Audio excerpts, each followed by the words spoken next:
Hello friends, it's me, and today, why do you trust nobody? Let's check out Game Theory. You are the real monster in That's Not My Neighbor from the Game Theorists. Together, let's go. Let's start. Okay, let me just see if you're on the list. Hello? Let me in. Hello, Internet! Welcome to Game Theory, the Hello Internet, welcome to Game Theory.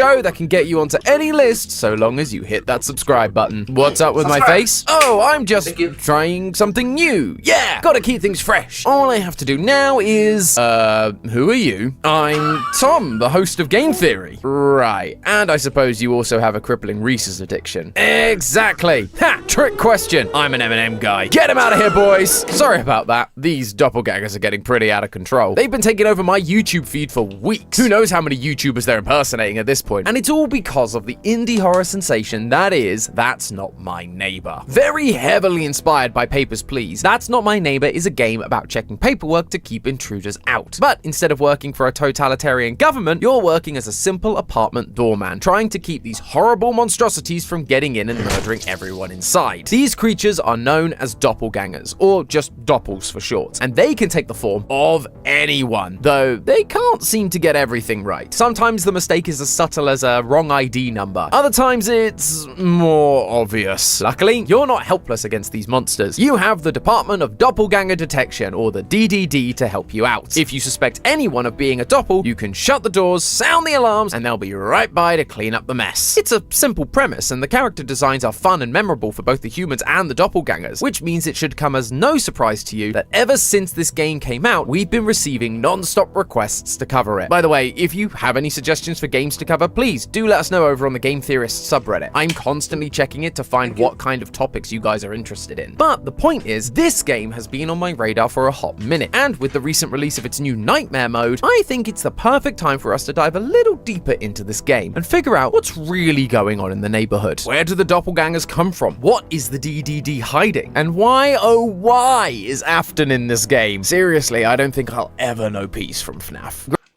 William Afton.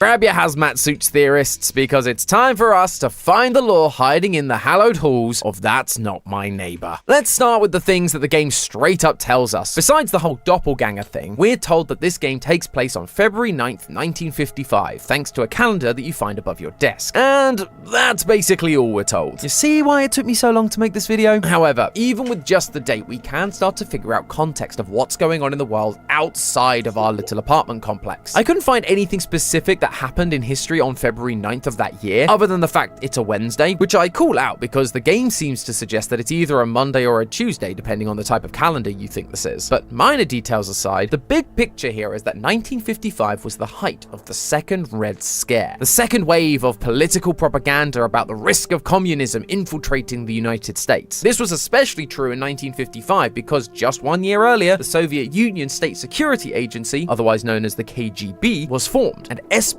was a big part of their remit. That's one of the reasons why travel restrictions were instituted throughout various parts of the US to Soviet nationals from as early as, you guessed it, 1955. If you provided enough ID and paperwork to prove you were a US citizen, you'd be allowed to enter with no issue. However, if you were a Soviet, no dice. Sounds familiar, right? So, am I just saying that this is more Cold War style propaganda and that the doppels are just Soviet spies that are here to ruin our way of life? No, of course not. What I am saying is that there are clear parallels between the two, and so we can take a look at some other parts of Cold War history to help build a better picture of what's going on here. For example, the latest update for the game is known as Nightmare Mode, and in it, we are essentially living through a nightmare-like version of the game. All our usual neighbors are replaced with monsters and otherworldly beings. However, from the opening cutscene, we can see that there is more to this than just having a nightmare. It tells us that the DDD know exactly what these nightmares are, and that we should go and see a psychologist because they are trained to help us deal with them. But we're never told how these sessions are supposed to help, and this is where our Cold War history comes into play. This scenario is identical to a technique that was used during the Cold War for soldiers who were traumatized by World War II. Military psychiatrists found that if they induced sleep using specific drugs in traumatized soldiers, they could either get them to essentially sleep off the trauma by putting them into a deep continuous sleep and then they'd wake up calm and restored, or they could induce what they called twilight sleep. Specifically, by using drugs like sodium amytal or sodium pentothal, the soldiers would get sleepy, and as they did, they'd begin to speak openly about their trauma. This gave the therapists insight into what happened to them, and allowed those therapists to then push the patients into reliving that trauma as if it were happening right.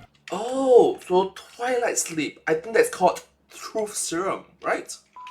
Now, which would lead to a cathartic release of repressed emotions and allow the patient to move on from their trauma and readjust to civilian life. That is what I believe is happening in these sessions. We aren't just having nightmares because of trauma. We are actually being forced to relive the trauma by the DDD in order that we can be freed from it and go back to work as normal the next day. Or at least that's what the DDD wants us to think the result will be. See, while they claim it's to help us like these real-world methods, the nightmares don't end. They just go on and on and on. That's not just a game mechanic either. In the initial tape, it tells us that Henry approves of this method despite the nightmares not ending, which is the opposite of what these sessions are supposed to do. Or is it? While most of these real experiments were used with the intent to heal soldiers by getting them to relive past events, if the soldiers didn't remember the event exactly, the therapist would take some creative liberties. They'd give them a made-up scenario in order to draw out the same traumatic emotional response. This turned out to be just as effective at healing repressed trauma, but it did. Okay, that's kind of weird. It's like saying that you experience dinosaurs in a desert in a modern day and age. Seriously? Seriously? Did mean that these soldiers would start to remember these new fake scenarios as if they were the real source of trauma. Basically, while trying to heal people, they accidentally figured out how to brainwash someone. And of course, the CIA took notice and began using this method within their own operations. Now, everything about Okay, I think I was wrong. I said truth serum. It's more like brainwashing. Yeah. the DDD screams government agency, from the logo to their instructions to the fact that they look like they're these guys straight out of Monsters Inc. Building clear, ready for decontamination. So, if they are encouraging these employees to go and use their psychologists, then I have a feeling they're not actually going to be cured, but to be brainwashed. In Nightmare Mode, our neighbors are all replaced by monsters. We've got vampires, eldritch horrors, and you. But here's the thing, in reality, our But FNAF, I always come back. I'm sorry.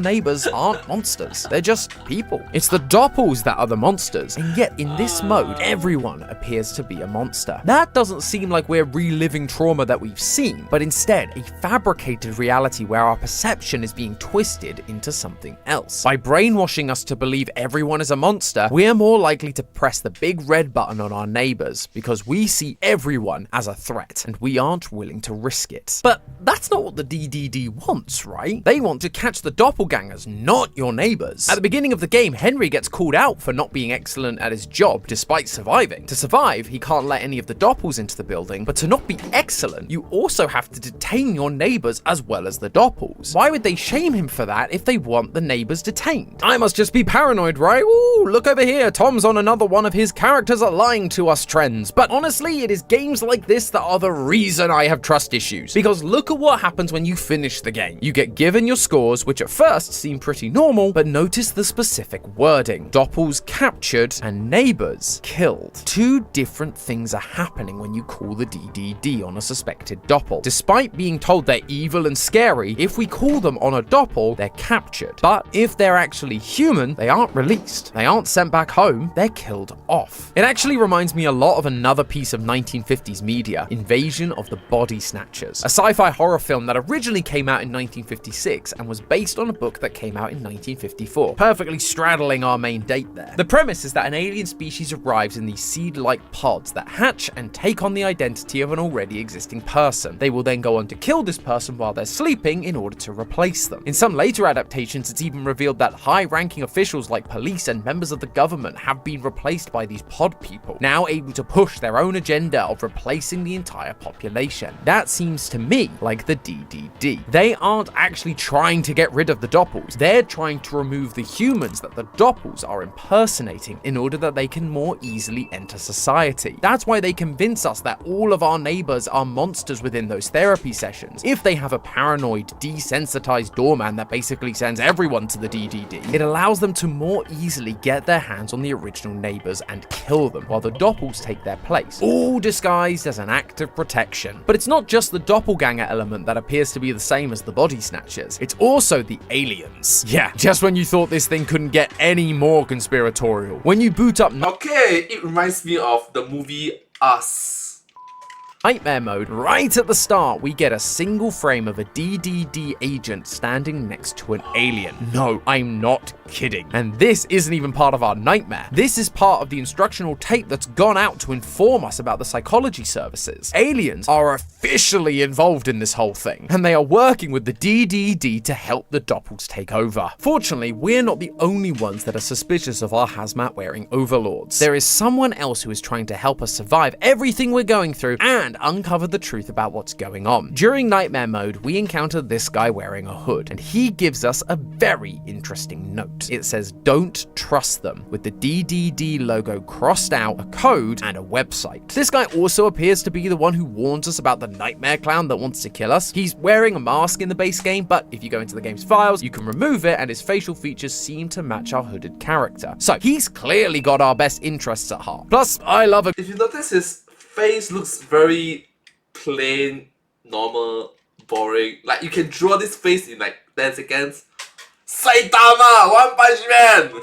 good puzzle, so I'm willing to hear him out. We go to the website and oh no, this might be a little more than I bargained for. We've only got 5 letters here: O, I, T, N, and W, and we somehow have to convert that not only into a 26-letter alphabet, but into usable words and sentences. However, when in doubt, I know there is always one place that I can turn to in times of need: Reddit. And sure enough, over on the That's Not My Neighbor subreddit, Redditor Deccan had figured something out. The code we were given was essentially a set of equations. The first one was I plus T equals N, then I plus N equals W, and so going through each one like that, they figured out that I was 1, T was 2, N was 3, W was 4, and O was 5. If we convert that initial line of code into their corresponding numbers, we end up with this, which they also realized divided perfectly into groups of 3. Sadly, that's where their trail ran cold. But while they weren't sure what to do next, another Reddit user known as Digital Dino came in to save the day, because they realized that this is what is known as a base 5 number system. Basically a system of numbers that only uses 5 digits, 0 to 4. The number system we typically use is known as base 10, because all of our numbers consist of 10 digits, 0 to 9. Now, you'll notice that base 5 doesn't use the number 5, which shows up a lot in this code. So what Digital Dino did was swap it out for the 5th digit of base 5, 0. It feels like messy math and kind of flies in the face of that initial cipher, but when you look at the letters again, you can see there is a method there, because they each use a set number of straight lines. I uses 1, T uses 2, N uses 3, W uses 4, and O uses 0. While I